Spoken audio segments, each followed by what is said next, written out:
we go. Hi, and welcome to the Grace-Based Christian Coaching, building a faith-first life and business podcast for women who are ready to let go of their limiting beliefs and step into their most intentional and Christ-centered lives possible. You guys, today I am joined by Erica Gwynn. She's a multi-passionate millennial wife, and she's a mom of two, soon to be three. One was a NICU warrior. She is an Ivy League graduate, turned a recovering girl boss. Erica, she had a heart for helping women make the most of it, whatever their it is.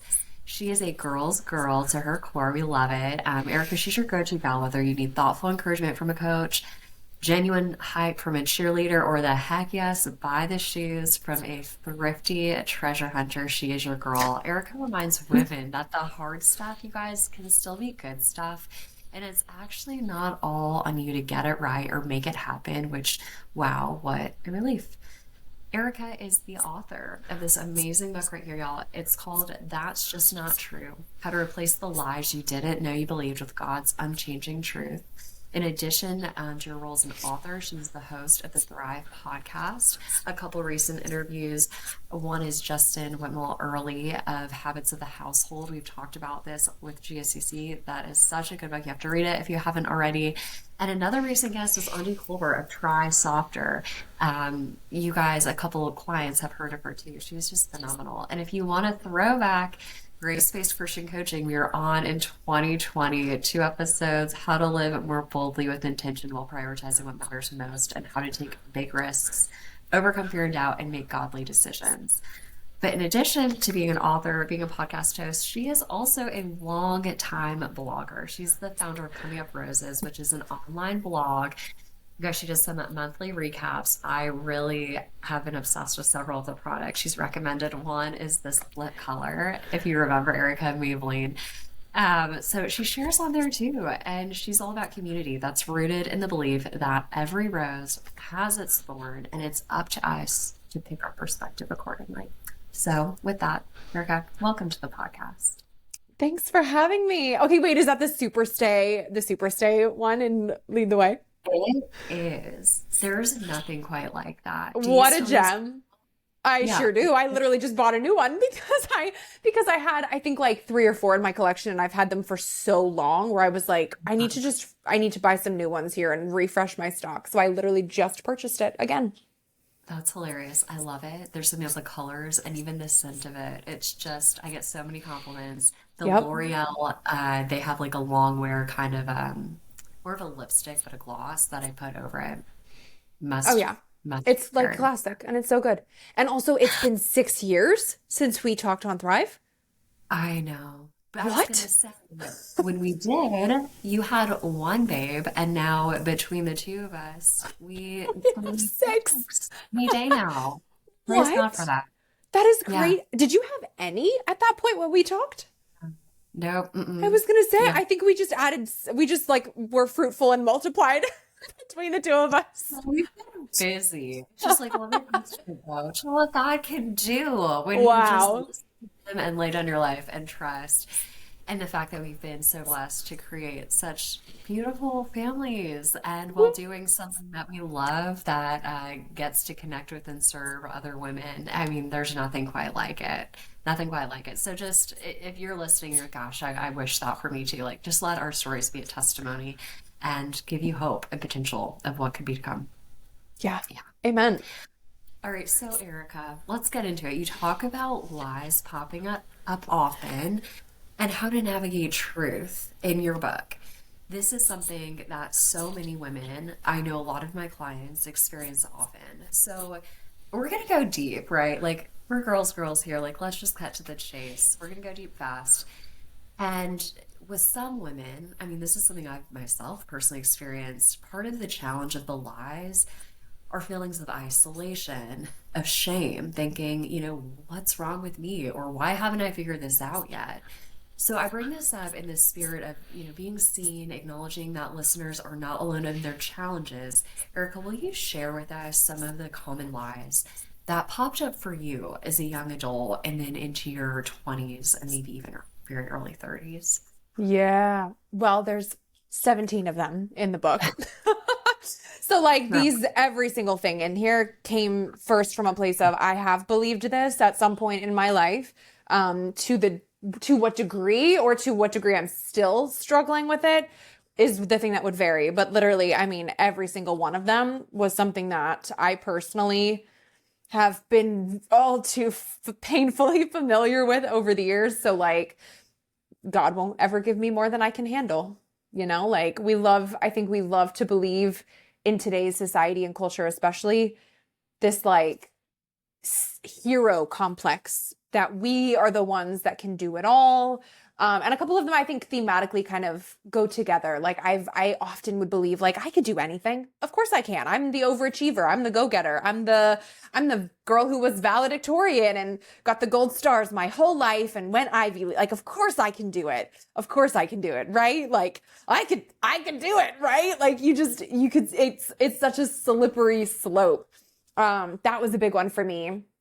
I would say it's happening for everyone but me was a big one for me. Once we started to try to grow our family, or once you hit certain roadblocks in anything in adulthood where you realize how truly out of control so many of the biggies actually are in your life, you're like, wow, it's so easy to look around and look to your left and look to your right and see what other girls are doing or what seems to be just happening for other people and think, man, why is this not working the same way in my life?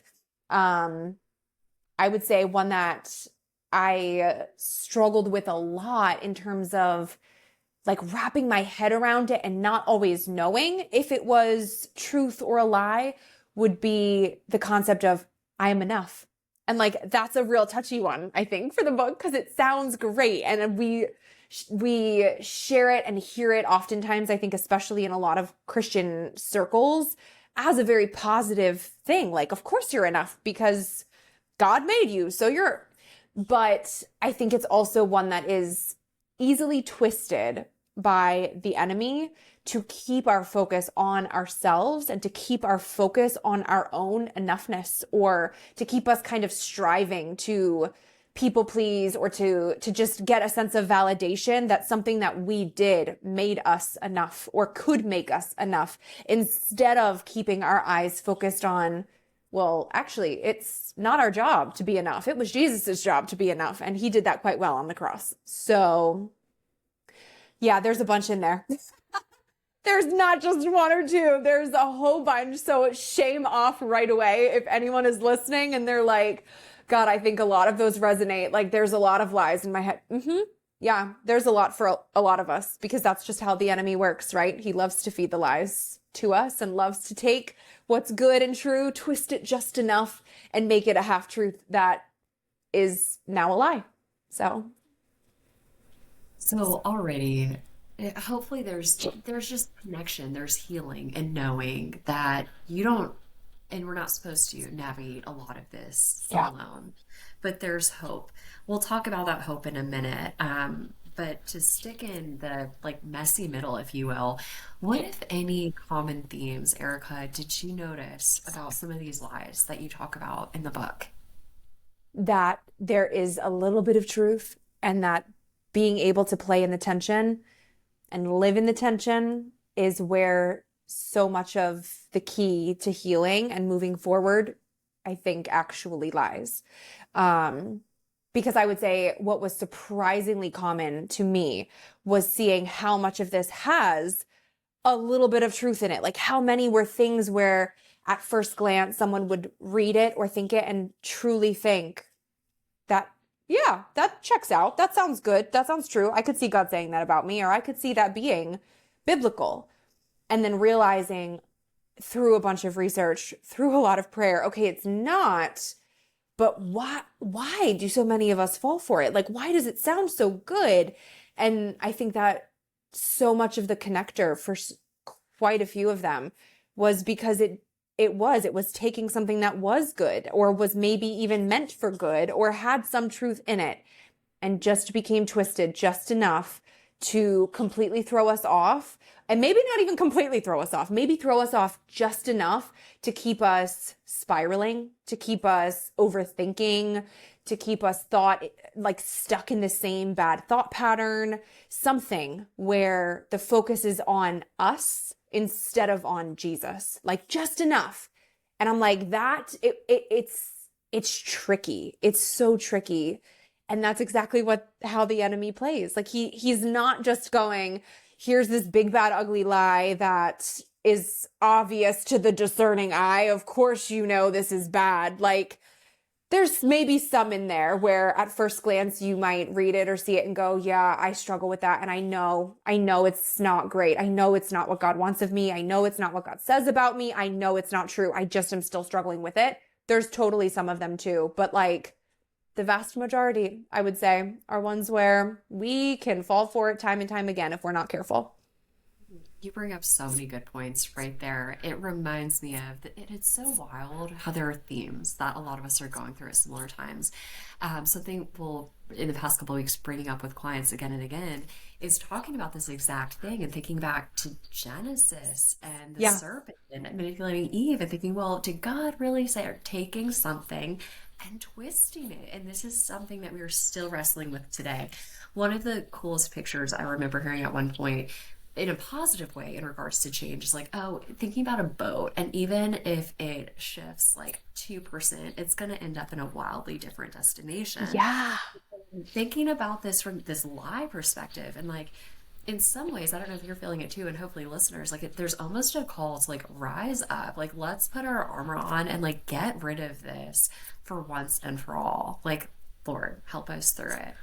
So as we're thinking about what you have walked through, right, the freedom that you've experienced, some of the struggles that you maybe are still wrestling with, Erica, let's talk about what is maybe a lie that has found at some point in your life a front row seat where it did not deserve it. And if you're open to like sharing vulnerably, like what has been the impact of that you might want to have other women learn from that are maybe a few steps. Oh gosh, so many. What would be the best to pinpoint? I would say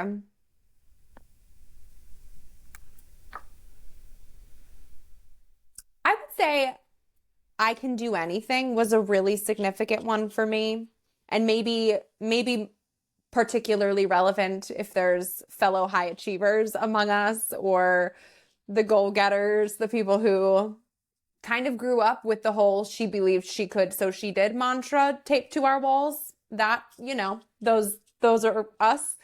I would say that was a really big one for me. And I didn't necessarily realize how negatively it had impacted me until I was a grown-up and coming face to face with my own limitations and realizing that I was kind of having an identity crisis as this was happening, which put into perspective, I would say, how intensely I had fallen for that lie, because I had put so much pressure on myself that if I wasn't the girl who could do anything, I was like lost. I was like, well, wait, then who am I? Like, I don't even know who I am if it's not tied to being able to accomplish something or being able to do something. And I think that was like a really interesting one for me to sit with and wrestle with. And it almost became kind of funny when it came back to me when I was writing everything in this book, because I was like, there are so many examples of this in everyday life that make it like painfully obvious, where you're like, yeah, we're not meant to do anything. Like, if you're tone deaf, you can't win American Idol. Sorry. Like, if that's your dream it all you want, try it all you want. The power of Jesus Christ can come down upon you. And if you're still tone deaf, you ain't gonna win. Like, it's not in the cards for you. Like, that's not a bad thing. We look at that and like, I feel like so much of society has us conditioned to think at this point that like, if you believe it, you can do it. And if you don't do it, it's because you weren't believing strong enough, or you had limiting beliefs, or you didn't manifest it right, or whatever. Like, that it's some sort of flaw instead of just being like, wait, maybe God just didn't make me that way. And like, maybe that's not the calling that he put on my life. And that's not actually a bad thing. Like, our limitations are not a design flaw. They're just part of our humanity. They're just part of how God made us intentionally and specifically and different from the next girl, because he gave each of us different gifts. He gave each of us different callings and different senses of purpose in our life. And that's not a bad thing. And I think for a lot of my life, I didn't even realize that I had internalized the belief that it was a bad thing. If there was something that I couldn't figure out, like I had to prove it to somebody that I could.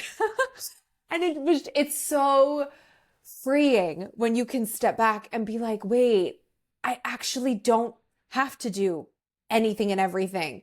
And that's actually really overwhelming instead of empowering if you put this pressure on yourself to do anything and everything.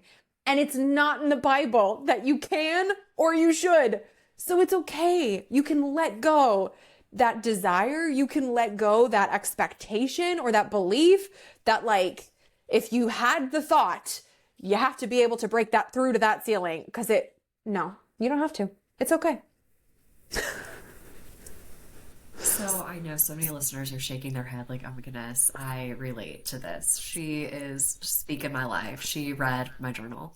But you're sharing a bit. There's so much, right, in this journey. So for you, Erica, when would you say, like, it reminds me of the phrase we'll sometimes hear, God's upside down, inside out kingdom, that you started to like, wait, question, have some perspective. Like, tell us and walk us through the story of when you began to see glimmers of hope that, wait, this maybe could and should look different than the way that I've been operating. For that lie in particular, or just in general? Whatever you'd like to speak to is great, honestly. Okay. I would say post-college or during college for me was a big turning point for a lot of lies that I had been facing. I feel like a lot was kind of brought to the surface for me during that period of time because I think it was because it was a period of time where I was really coming face to face with my own limitations for the first time in my life up to that point, where I had gotten to a certain point where I kind of skated through what A plus B equaled C. There was a clear correlation between the effort I was putting in and the results that were coming out. It felt like there were a lot of controllables. It felt like I had a much bigger say-so on my life. And to a certain extent, I think for a lot of things maybe I had experienced up to that point, I did. So it worked. But it was one of those things where, like, it worked until it didn't. And then once I was no longer, a shark in a fishbowl, and now I was a guppy amongst sharks in a completely different expanded environment, face to face with all of my limitations and humanity, then I was like, oh no, who am I? And I realized, like, just how much of my identity I had put in kind of all of that. So I feel like the glimmers of hope didn't start to come until, at that point, I had a complete, like, unraveling, I would say, for, like, a lot of us probably do, where, like, you just slowly start to realize maybe what lies you're believing, what challenges you're facing, and you just start to kind of question everything. And I don't think it happens, I think, very differently for each of us. It's very much dependent on, like, what you are actually experiencing in your life and how you are coming face to face with the lies that you didn't realize you were believing. That's like the whole subtitle of the book, right? It's like how to replace the lies that you didn't know you believed with God. So that's the process, I think, of the unraveling for so many of us, where all of a sudden you're face to face with something and you're like, hold up, I think I'm believing something, and I don't actually know if this is what I'm supposed to be believing, or I don't know if this is true, or I don't know if this is what God says about me. Oh no, what do I do? And it's through that process of very vulnerably, painfully, uncomfortably bringing that to the Father, where we're able to start the process of seeing and feeling actual hope again, because that's not a quick, easy, pain-free, or A to Z process. I would say for for most of us, more often than not, it's wildly uncomfortable, and it is wildly like, woo, all sorts of directions going on there, and it is a walk in the dark, step by step with Jesus, if you allow it to be that, where because he won't throw you in overboard. He's not going to bombard you with like, here's everything you've been believing. That's not true. Good luck. Like, it's going to be slow and tedious. And then you'll start to see the glimmer of hope, because little by little, as you start to pull back the layers of what you've been believing, do a lot of therapy, do a lot of coaching, really start to pull back, like, what do I believe and why? Then you can kind of get to the next layer of like, okay, well, if that's not true, what is? And I think it's kind of at that point where the glimmers of hope start to come through, because up until then, it's very overwhelming and very confusing and disorienting and disillusioning and all of that. Thank you for speaking to that, even in the growth journey that, you know, people listening to this, right? You are habit achievers. You can do a lot quickly, and there very likely will be frustration as you're navigating through this. And more of those doubts and hesitations, why is this not happening more quickly? This seems like I make some progress, 3 steps forward and then 2 steps back. What are we doing here? But what I'm hearing you say is, it's almost like the phrase take heart. Like, this is normal, this is good. The growth is supposed to feel Yeah. uncomfortable and challenging at Yeah. times. Yeah. And I know we want the manual. Like, we are the girls who want, just give me the quick fix, give me the 5-step formula, give me the secret sauce and the process, and I'll do it. Like, like, I want the gold star in therapy too, like, we're those people. And I think for us, God has like a really special place in his heart for us. I think where he's like, sis, like, no, we're going at my pace here. Like, we're going at a speed that is healthy and actually what we need. And this is not a race. And we're going to get to the root of it, however long that takes. And it might take a really long time, but there's definitely much more hope and peace on that journey than on the journey, on the hamster wheel journey that a lot of us have put ourselves on, even if unknowingly. Yes. And a lot of that, a lot of times, there are elements of control in that Yeah. Oh, because it's 100%. safe, right? Because it feels comfortable, because we're used to it, because we like to control outcomes. But when we go deep with the Lord and have faith, that really challenges our control. So is there women who are like, yes, like I know, like Jesus indeed is the answer, right? They quote, know God's truth, yet saying it and believing it can be 2 different things, Erica, which I know you get. So for these women who are like, I see some glimmers of light at the end of the tunnel, but it's not clicking for me. What advice would you give them for making that, what they say, 18-inch journey from your head to your heart? Um, how does God really look at growth different than how the world does? I think it immediately makes me think of one of the lies in the book is called "My feelings are my truth." Mhm. And I feel like that is especially salient in today's society, because we see and hear that a lot, right? Of like, well, this is my truth and this is my whatever. Um, as almost like a way to rubber stamp our feelings and experiences, give them the pass through go, maybe without the absolute discerning eye that sometimes it needs. And I think a really big key in connecting your head to your heart is being willing to question what your either one is doing, and acknowledging when there is a misalignment at play, right? Because I think, like, when we think, okay, my feelings are my truth, because I feel it, it must be true, we end up in this like really bad cycle where we start maybe identifying with certain feelings, with certain diagnoses, with certain whatever, not maybe even subconsciously. Like, I've seen countless friends do this. I've said this myself. I have to be so careful with it. Like, someone tells you, oh, you have anxiety. So you start saying like, I have anxiety. I am an anxious person. And you're repeating this over and over to yourself.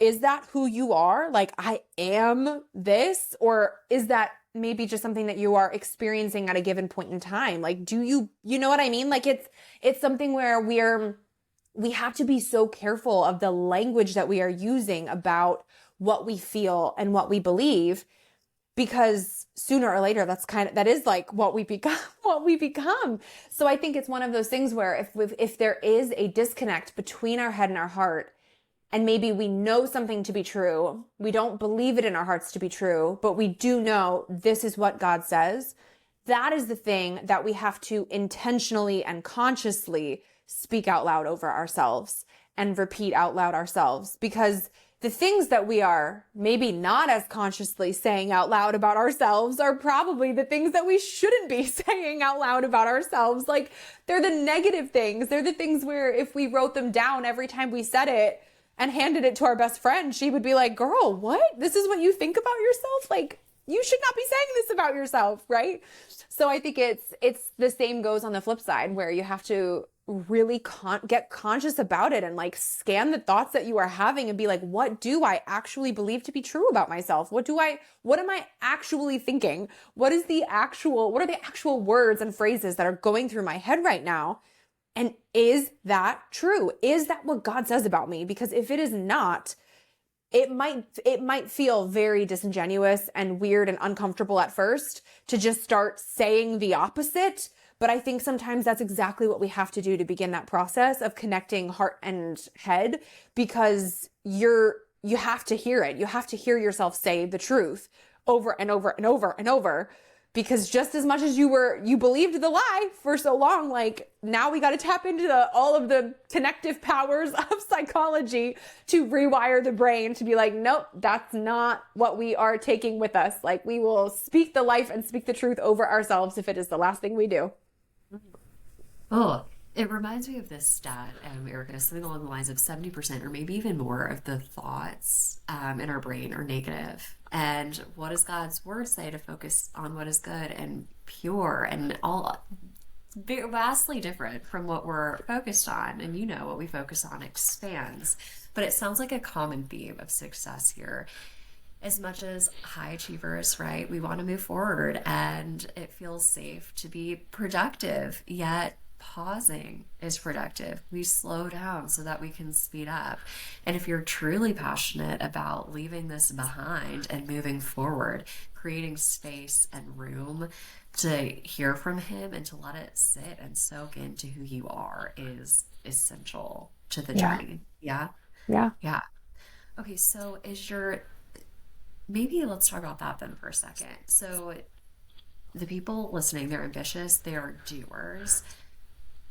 And, we talk about, right? Me and Erica go way back, y'all, right? Like pre-2020, the hustle culture. And would you say, as someone who is really navigating through this and, like, honestly, like, preaching about it, to women, like, speaking his truth aloud, would you say any level of hustle is healthier? How do you know when it's become too much? Yeah, I love that question. I think hard work is not a bad thing in and of itself. I think that there is a time and a place for everything. We see that in scripture. I think the danger becomes when hard work or the hustle becomes a source of it becomes a source of our identity, becomes a source of our feelings of self-worth. And honestly, what it becomes an idol. Because I know for me, that was, I think part of it was I felt better about myself when I was hustling, because I was like, look at me go.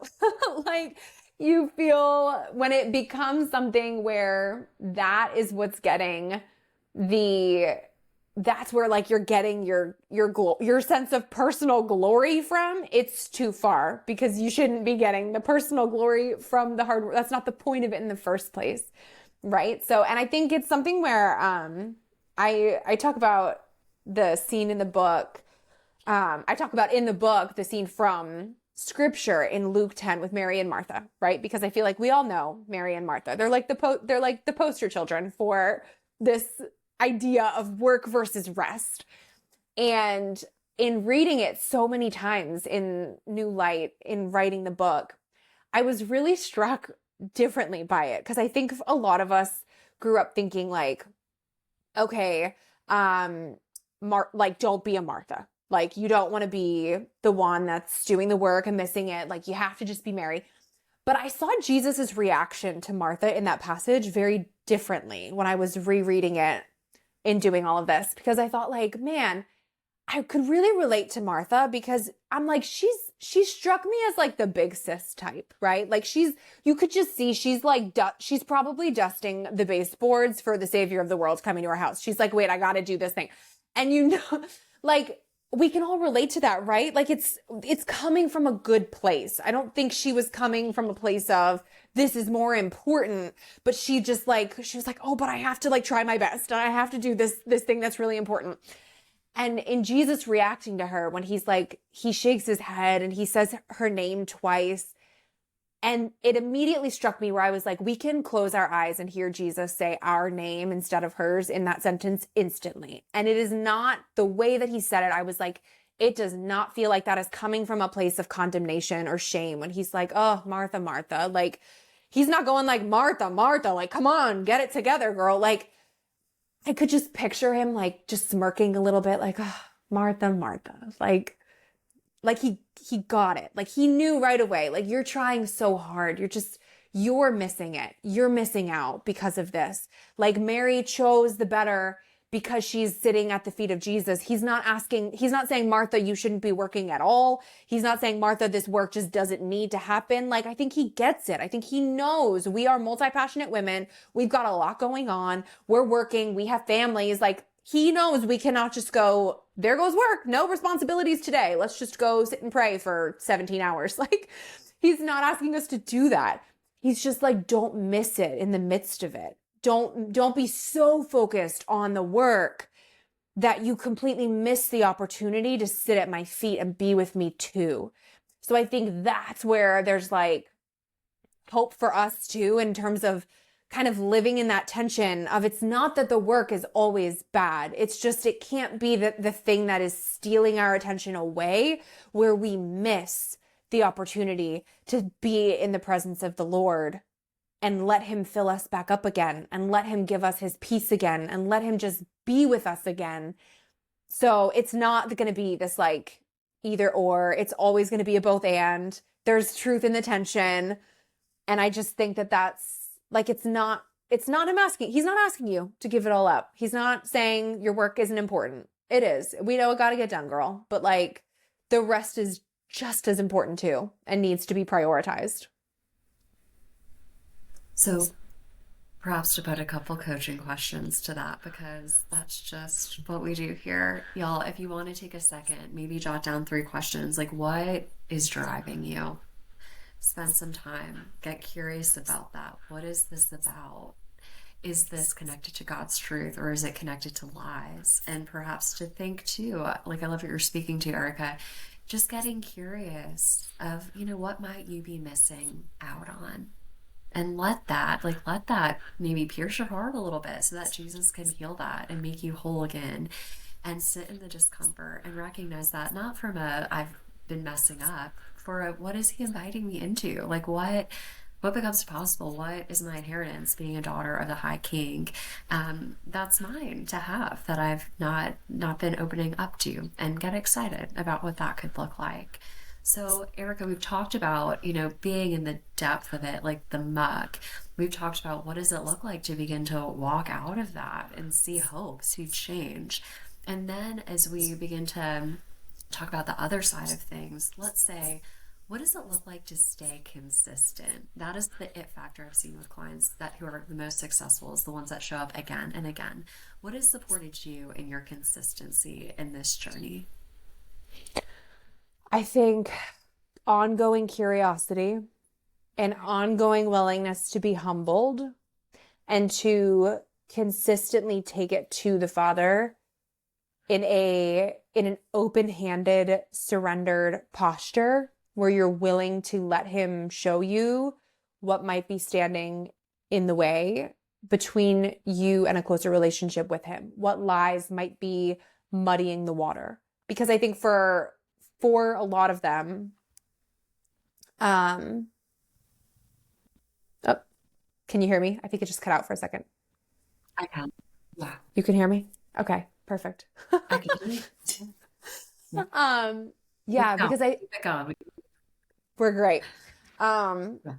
Because I think for so many, if we are coming at it with a sense of, oh, I've got it, I figured it out, I think that's where we lose the willingness to be wrong. We lose a little bit of the willingness for God to nudge us, because we start looking at it as like a project to be finished, or something to be fixed, or something to be healed, with a period at the end of that sentence. And I think that there's a lot of power and beauty in recognizing that, hey, this work on this side of heaven is never going to be done. We're not going to reach a point where we're like, perfect, I've done it, I'm healed, I'm great, I'm good to go. Cool, check, like did the work, made it happen, as much as we want that to be the case, right? So I think, at least for me, like consistent progress, consistent healing comes from being consistently curious about what else is there in me that might need pruning. What else is there in me that I might be holding on to that I need to release? What else might I be believing that's not true? And I think we have to remember, like, the devil's gonna he's gonna keep trying. Like, he's gonna keep giving you the rotten fruit, hoping that you take a bite of it. I talk about this in the conclusion of the book too, right? It's like, it's not like you're gonna reach this point where you never believe a lie ever again. You know, like he's gonna keep trying. And chances are we might still fall for it at some point. We might still have a moment where we slip up, because welcome to being an imperfect human. Like, that's our experience on this side of heaven.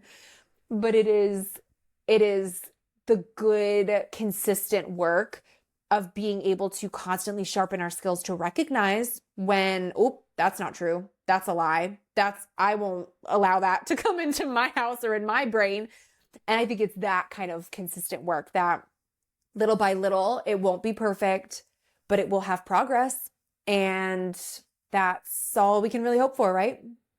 That's it. It brings to mind the word resilience, or the ability to bounce back more quickly. Like, yeah, it might take a while in the beginning, but you get better at it over Yeah. time. And we're always supposed to need to do it with Jesus. We're never supposed to do it apart from him.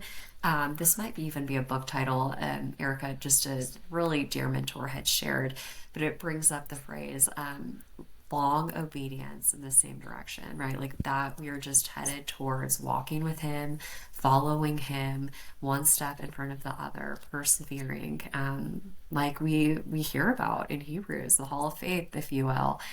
That is what we are called to walk hand in hand with Jesus. So as we begin to wrap our combo today, what would you say, if you were to summarize it in one takeaway, one sentence, what do you hope that the women who read this book get from it? I would say,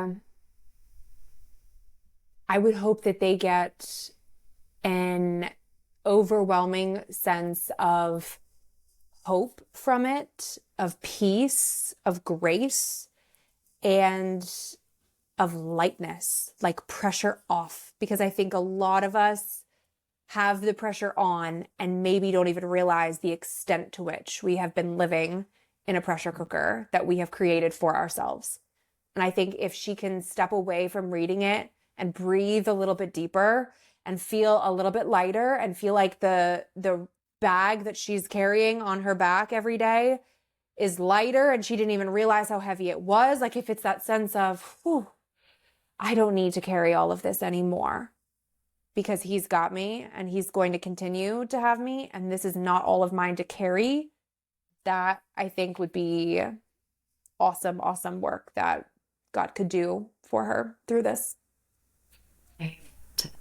Erica, thank you. So, if you are looking to have that hope, that peace, that grace, if you could use more of that today, share more about the book, where to find it, where to find you as listeners seek next steps.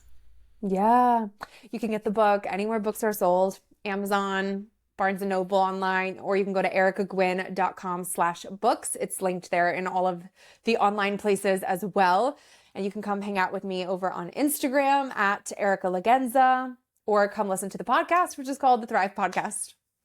Fabulous. Erica, thank you so much for joining us and sharing his truth today.